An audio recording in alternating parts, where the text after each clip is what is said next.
Hello दोस्तों, मैं doctor Shankar आरडिया आपके अपने YouTube channel RJ37 home gardening में आपका हार्दिक स्वागत करता हूं। और हम आज आपके लिए लाए हैं कि ताज़े जो फलदार सब्जियां हैं उनको कैसे ग्रो करें और उनकी केयर कैसे करें। वीडियो को पूरा देखें और इस वीडियो में आप स्टेप बाय स्टेप पूरी प्रक्रिया को समझेंगे, जानेंगे। तो सबसे पहले हम देखेंगे कि ज़मीन किस प्रकार अपने को तैयार करनी होती है। तो उस ज़मीन को तैयार करने के लिए हमें क्या क्या करना होता है, वो सारी प्रक्रिया इसमें आप देखेंगे। सबसे पहले हम देखते हैं कि जो ज़मीन है यानी उसकी हमें गुड़ाई करनी होती है। कम से कम 4 इंच या 5 इंच तक अपनी इसकी खुदाई करें और खुदाई करने के बाद में हमें इसका समतलीकरण करना होता है। यानी जब ये पूरी खुदाई हो जाए तो इसको एकदम समतल कर लेते हैं और इसमें जो भी कंकड़ पत्थर हैं उसको भी बाहर निकाल के अपने को फेंक देना होता है। यानी एकदम समतल होने के बाद में अपन इसमें बीज लगाते हैं। तो आप बीजों से भी पौधे तैयार कर सकते हैं या फिर आप ये जो देख रहे हैं कि जो पौधे तैयार किए उस पौधे से भी आप लगा सकते हैं। बस ध्यान ये रखना है कि जब पौधे लगाएं या बीज लगाएं तो उनमें एक निश्चित दूरी होनी चाहिए। उस दूरी के हिसाब से ही आपको पौधे लगाने हैं।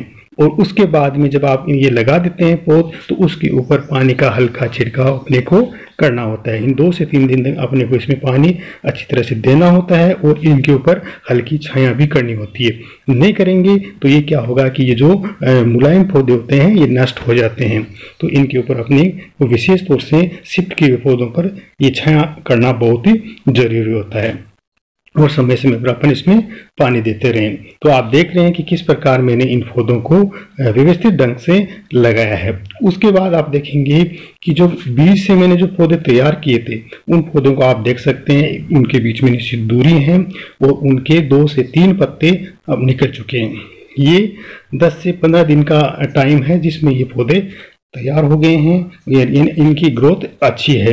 अब आप देखेंगे कि उसके बाद में जब ये तैयार हो जाते हैं तो इनके लिए स्टैंड की जरूरत होती है। जैसे बेलदार पौधे होते हैं उनके लिए अपने को स्टैंड बनाने होते हैं। तो हमें हमेशा नेचुरल चीज़ों से ही ये स्टैंड बनाने होते हैं।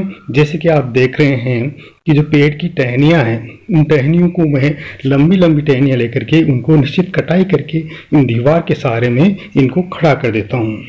एक बात विशेष ध्यान रखनी है कि इनकी जो अपने इसको रोकते हैं तो 2 या 3 इंच से ज़्यादा गहरा अपने को नहीं रोकना चाहिए। उसके बाद में इनको दीवार के सहारे खड़ा कर देंगे तो जब इनकी बेलों की जो नाल है या तो तंतु जब ऊपर आते हैं तो इनके सहारे आराम से वो ऊपर चढ़ जाते हैं, अच्छी ग्रोथ करते हैं और ऊपर चढ़ने के बाद में इनको खुली हवा में अच्छे अच्छे पौधे वो फल अपने को प्राप्त होते हैं।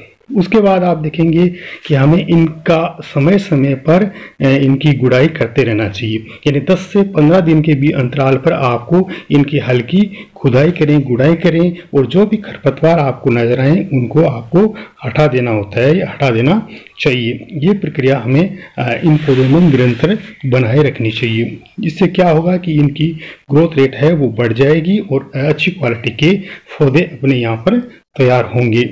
उसके बाद आप देखेंगे कि इनमें हमें एक और करना है कि खाद डालनी है या कंपोस्ट डालना है। तो उस कंपोस्ट में आपके पास अगर वर्मी कंपोस्ट है तो वो डालें या आपके पास और नेचुरल कंपोस्ट है तो वो भी आप इसमें डाल सकते हैं। लेकिन ये एक प्रक्रिया आपको हमेशा करनी चाहिए जिससे कि इसको पर्याप्त मात्रा में न्यूट्रिशन मिलते रहें। और देखेंगे कि जब आपको उसमें डालने के बाद में जो कंपोस्ट डाला है उनको मिक्स करना होता है। इनके रूट हैं वहाँ तक इनको पहुँचाना होता है। ऐसा नहीं कि आप ऊपर डाल के छोड़ दें। यानी इनको इनके रूट्स तक अपने को खुदाई करके गुड़ाई करके इनको वो कंपोस्ट है वहाँ तक पहुँचाना होता है। जब आप वो वहाँ तक पहुँच जाता है इसकी क्रिया शुरू होती है। तो उस समय यानी इसको अपने जब ये कार्य कर लेते हैं तो इसके ऊपर हमें हल्का पानी का छिड़काव भी कर देना चाहिए। जैसे कि आप देखेंगे कि जब ये हो गया तो हम इसके बाद में इसके ऊपर पानी का छिड़काव करेंगे। और उससे पहले आप ये देखें कि मैंने जो पौधे लगाए थे तो वो पौधे कि किस प्रकार लहला रहे हैं या किस प्रकार इतने बड़े हो चुके हैं। तो वो कारण क्या है कि मैंने उनको समय समय पर गुड़ाई की है, समय समय पर इनमें खाद जो डाला है उसकी वजह से ये तैयार हुए हैं। अब आप देखिए कि जो बीज से मैंने तैयार किए थे वो पौधे कितने घने हैं, हरे हैं, ताज़े हैं। तो ये आप देख सकते हैं जैसे चिवले का पौधा है, इसमें और भी अन्य जैसे भिंडी हैं और आप देखेंगे कि इसमें गंवार फली का जो पौधा है, यानी कुल मिलाकर के जो जितने भी पौधे हैं वो एकदम ताज़े और स्वस्थ पौधे आपको नज़र आ रहे हैं। उसके बाद में आप देखें क्या करेंगे कि उसमें अपने को पानी का छिड़काव करना है।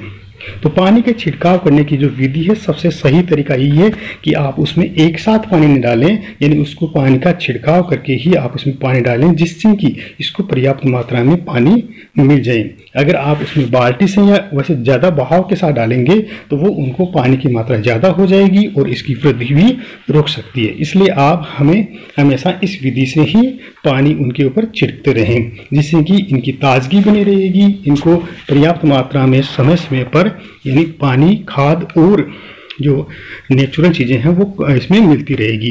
तो ये अच्छा ग्रो करेंगे जो आप इसमें देख रहे हैं। यानी इनको ज़्यादा टाइम नहीं हुआ है, फिर भी ये अच्छी ग्रो कर रहे हैं और निश्चित समय के बाद में अपने को ये इनकी सब्जियां अपने को मिलेगी। तो ये प्रक्रिया आपको भी अच्छी तरह से करनी है। उसके बाद में आप देखेंगे कि जो मैंने ये सारे जो पौधे लगे हैं, इनकी जैसे लताएं अब आना शुरू हो गई, मतलब बेलों की जो आगे के जो तंतु हैं वो अब नाल छोड़ने लगे हैं, तंतु छोड़ने लगे हैं। तो अब ये इनको अपन उस स्ट्रीम के माध्यम से या उन टहनियों के माध्यम से इनको ऊपर अपन चढ़ाएंगे तो और ज़्यादा ये ग्रो करेंगे। और ये यानी इनकी ताजगी हमेशा इसी तरह बनी रहनी चाहिए और उसी प्रकार अपने को ये ताजे ताजे फल अपने को ये देंगे। तो दोस्तों, ये जो मैंने जो जानकारी बताई है आपको कैसी लगी, आप मुझे कमेंट सेक्शन में जाकर के जरूर बताएं। धन्यवाद दोस्तों।